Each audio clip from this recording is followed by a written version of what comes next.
19th of February 2020. I'm Keith War, and welcome to another episode of Homeless in Titusville. And today I'm being joined by, what is your name, sir? James Hilliard. And James, you were on my show back in, when were you first on? Did you get your jaw busted December, I think. It was December. Oh. Do you remember what day it was when you? It was at the end of the month, sort of. Okay, kind of unclear on that. Yeah. So when I first talked to you, like, you had a pretty outrageous story, really. Yeah. I mean, it sounded very far-fetched, you know, like, I mean, not that I thought it was an outright lie, but it did sound a little like, well, you know, maybe you're exaggerating because you were the one in the situation or whatever. But then this guy who's a journalist, well, he's kind of an amateur journalist like myself, and he is in Orlando, and he told me that he was going to look into your case because he looks into other cases where there's kind of police misconduct and whatnot. And so then when he contacted me a couple of weeks ago, and he said, listen, everything that guy said in that video was true, was dead on. He talks about how the police too, when he was trying to get the information from the Freedom of Information Act, they tried to overcharge him for this stuff, and there's just a lot of difficulty. But, you know, in the video you said they didn't offer to get you an ambulance. The police officer used the law as a weapon against you, and he said, you know, making a false report is a crime, buddy. You know, that stands out in my mind. And he said because the blood on your face was dry, so in his mind it was an old injury. So what is your memory of that night? Like, are things clear? Are things fuzzy? Yeah, it was perfectly clear to me. So you didn't lose consciousness or anything? No. Did you see the YouTube video with the guy put all the evidence that he collected? I just saw it here recently, about 3 or 4 days ago. And was the sequence of events that were in there, did they happen as you remembered them? Or were some things a little, well, you didn't know about the phone call from the nurse No. to the Titusville police. No, What did you think of that? What did you think of that? I thought it was crazy that she would call and complain to the police about it, you know, because she told him, you know, we don't even call our patients liars or anything, you know, and they called me a liar. I mean, yeah, you know, I worked EMS for 5 years, and I can tell you that when you take an x-ray, you can tell whether an injury is old or new. And it was clear from the x-ray that was a very new injury. Well, I mean, just because the blood was dried somewhat on my face, I mean, from the time the police was called until the time they got there was about 20 minutes. And it wasn't bleeding that much, I don't guess, because it wasn't none on my clothes or anything. Right, well, you're lucky the bone didn't come through the skin. But, you know, as I watched the video and I saw what they were doing, they were collecting the evidence, and the police went and they got a DNA swab off the guy's cane. There were many hours, like, I don't know, 5 or 6 hours that went from the time that they were out there at the park to the time where they took the DNA swab, and anything could have happened. He could have peed on it, he could have threw it in the river, he could have washed, he could have hit somebody else. So I think the evidence is probably going to be inconclusive, and he's probably going to get away with this crime because they didn't do their jobs. Exactly. And how do you feel about that? I don't know, I feel like it's wrong because I was one that was injured. I wasn't doing nothing wrong. And they didn't believe you. At that moment, his job is to investigate. I don't understand why he made a snap judgment like that. You know, why he didn't investigate. Do you feel? I don't know neither. Do you feel, being homeless, being honest, do you feel like people marginalize you? Do you feel like you get looked over? I feel like people looks down on me because of me being homeless, and I don't have a job at the moment. They look down at me, you know. Right. Like you're less than human. Yeah. But I bet when you were a kid, 7, 8, 9, 10 years old, and somebody were to ask you, hey, what do you want to be when you grow up? You didn't say, I want to be homeless one day. No. You know? How long have you been in this situation? How long have you been homeless? About 14 months. 14 months. And had you ever been attacked or had issues like this prior to being homeless? No, I mean, I get along with about anybody, you know. I get along with pretty much everybody. I don't cause no problems. I don't create problems. Try to avoid problems. But they seem to find me. Yeah, and the times that I've been around you, you've always been an even-toned person. You've been very, relaxed, normal, if there is such thing as normal. Yeah. I don't find you to be threatening whatsoever.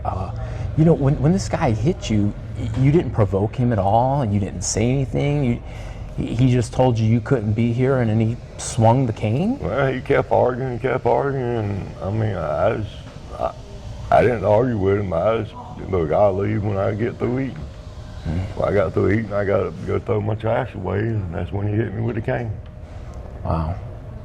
The police do have his name. They do know who he is, because if you saw in the video, you see his veteran ID. Had the police been in contact with you since that happened to follow up on the case? After I went to the hospital, there's an officer that came up there twice to talk to me. Since then, I've not heard nothing from the police or anything. So you don't know what's going on with it? You don't know if he's in jail? You don't know if he's walking the streets? I don't know. So you haven't run into him since? Oh yeah, I've seen him since then. You have? Yeah. And what has that been like? Has he threatened you? Does he remember? He remembers, but he still says that he didn't do it. But I didn't Right, you don't argue with it. him. I didn't argue with him. I see him, I just go around him, I saw that the police questioned the woman working over at Burger King. Uh-huh. Was Burger King open at that time? Did you notice, were the lights on, or were there people?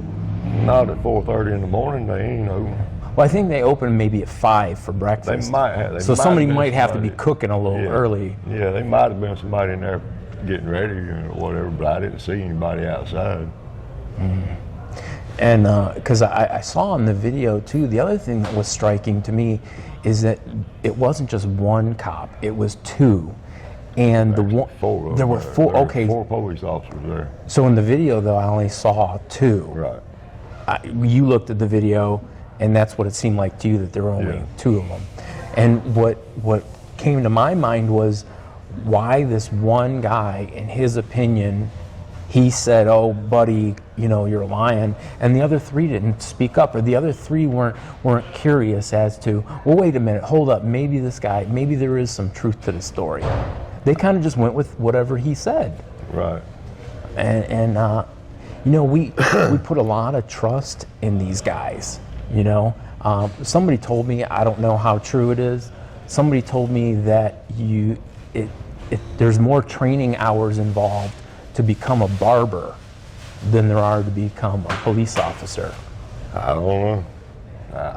I don't know either, but what happened to you is shocking. Yeah. And apparently there's not enough training.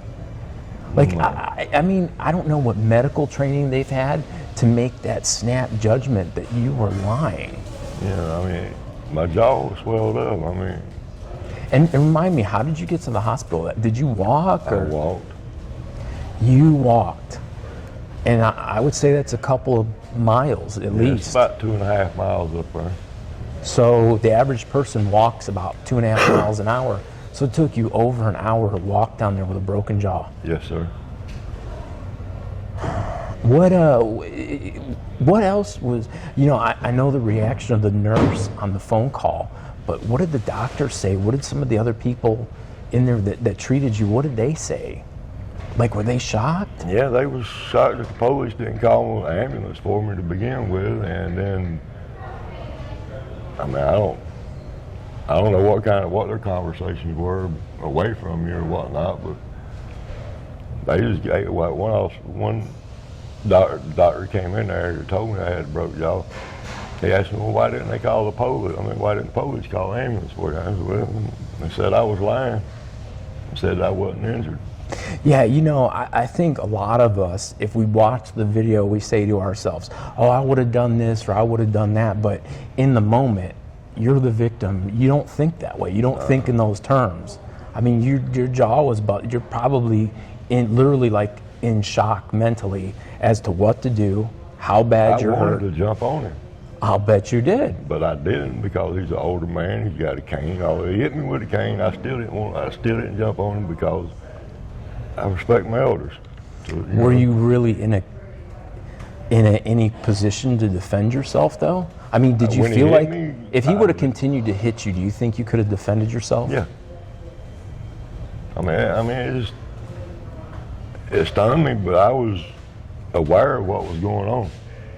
So if he would have tackled you or something, you could have.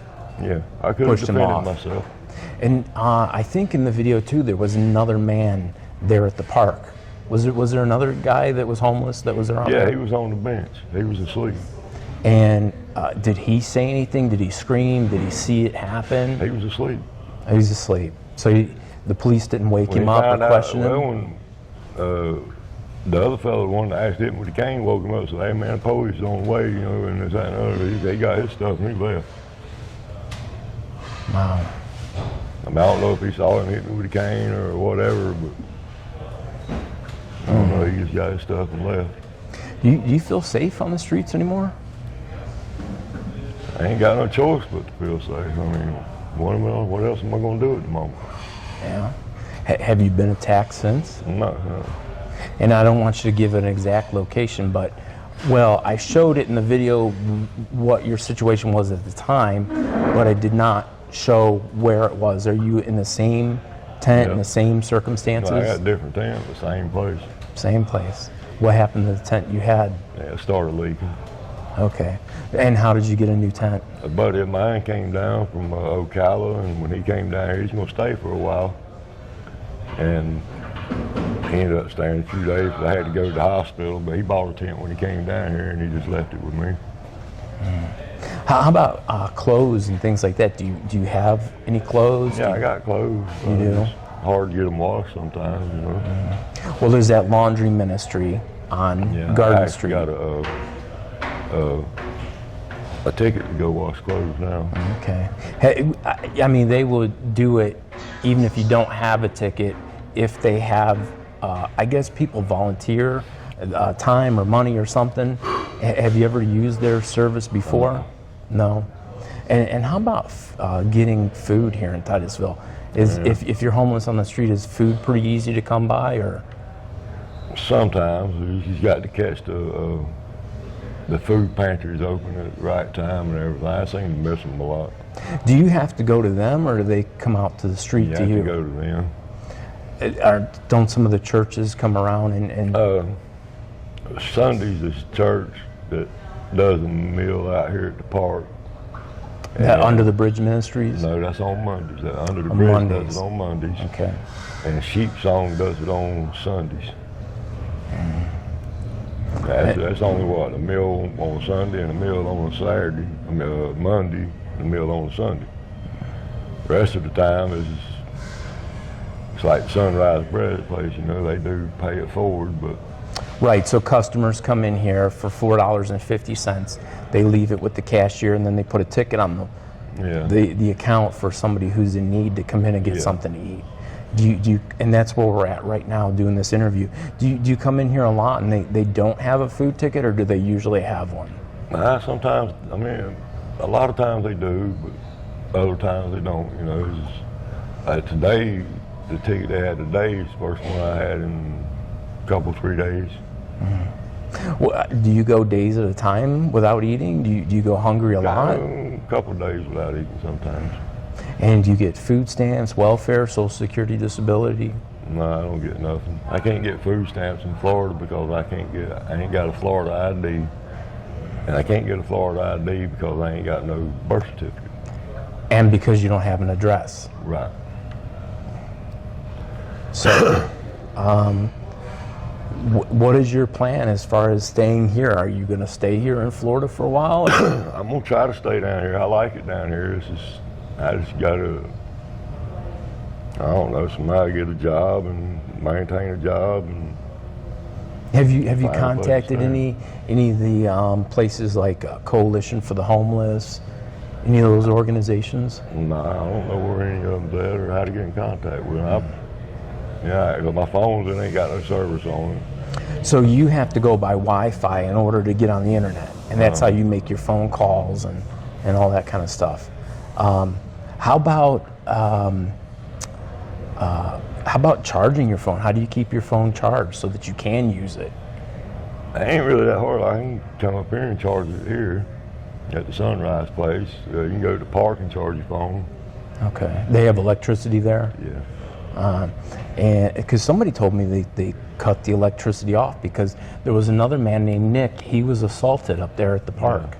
That was up there at Sandpoint, the Veterans Park over here. Mm-hmm. You can go there and charge your phone. Okay. Wow. Do you have any messages to anybody that sees this?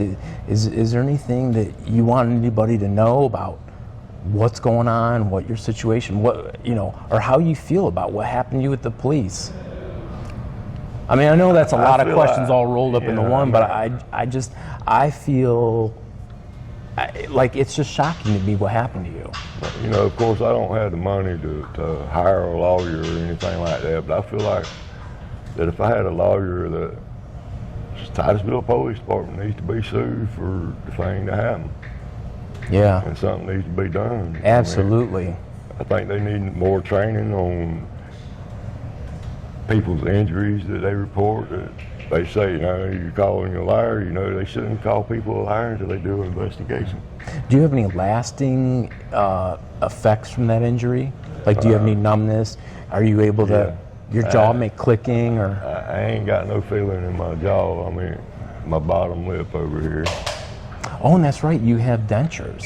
Do your dentures fit anymore or no? My dentures don't fit no more. Can't open my mouth all the way. You can't open my jaw all the way. Right. And how about? It aches. It aches a lot. It aches a lot. And are you under doctor's care now? No. No. So that's all been done. The care that. Well, what was the care anyways, and how did you get care? A friend of mine, Gracie and Chris, they took me to Orlando, to Orlando Health, mm-hmm. and that's where they done the surgery to put the steel plate in my jaw. Mm. And then doctors don't need to follow up with you anymore. They're supposed to. But you don't have any transportation or way to get there. Unless them stitches dissolve, I still got the stitches in my mouth. Okay. And how about, you were saying about possibly taking legal action against the city. Have you reached out to an attorney? Will somebody take your case? Well, I reached out to, I think it was Morgan & Morgan, but I mean, I don't know why they told me they didn't handle cases like that. I don't know. Wasn't enough to it or high profile enough, or for whatever reason they turned me down. Yeah, right.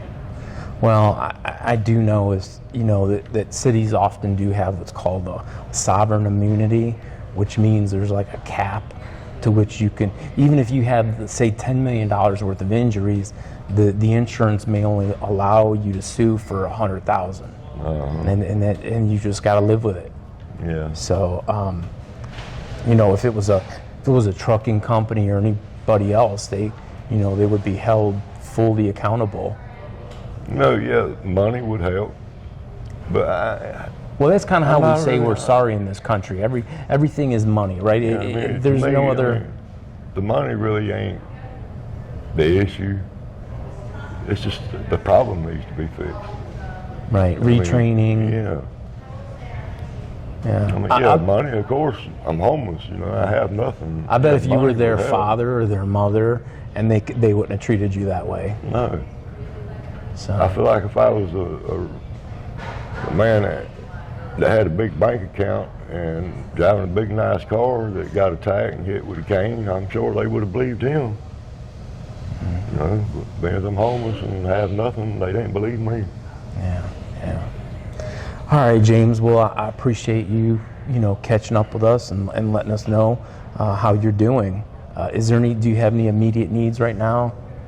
Do you need any clothing? Other than a place to live and a job, right? Right. Place to live and a job and a lawyer. A lawyer. Okay.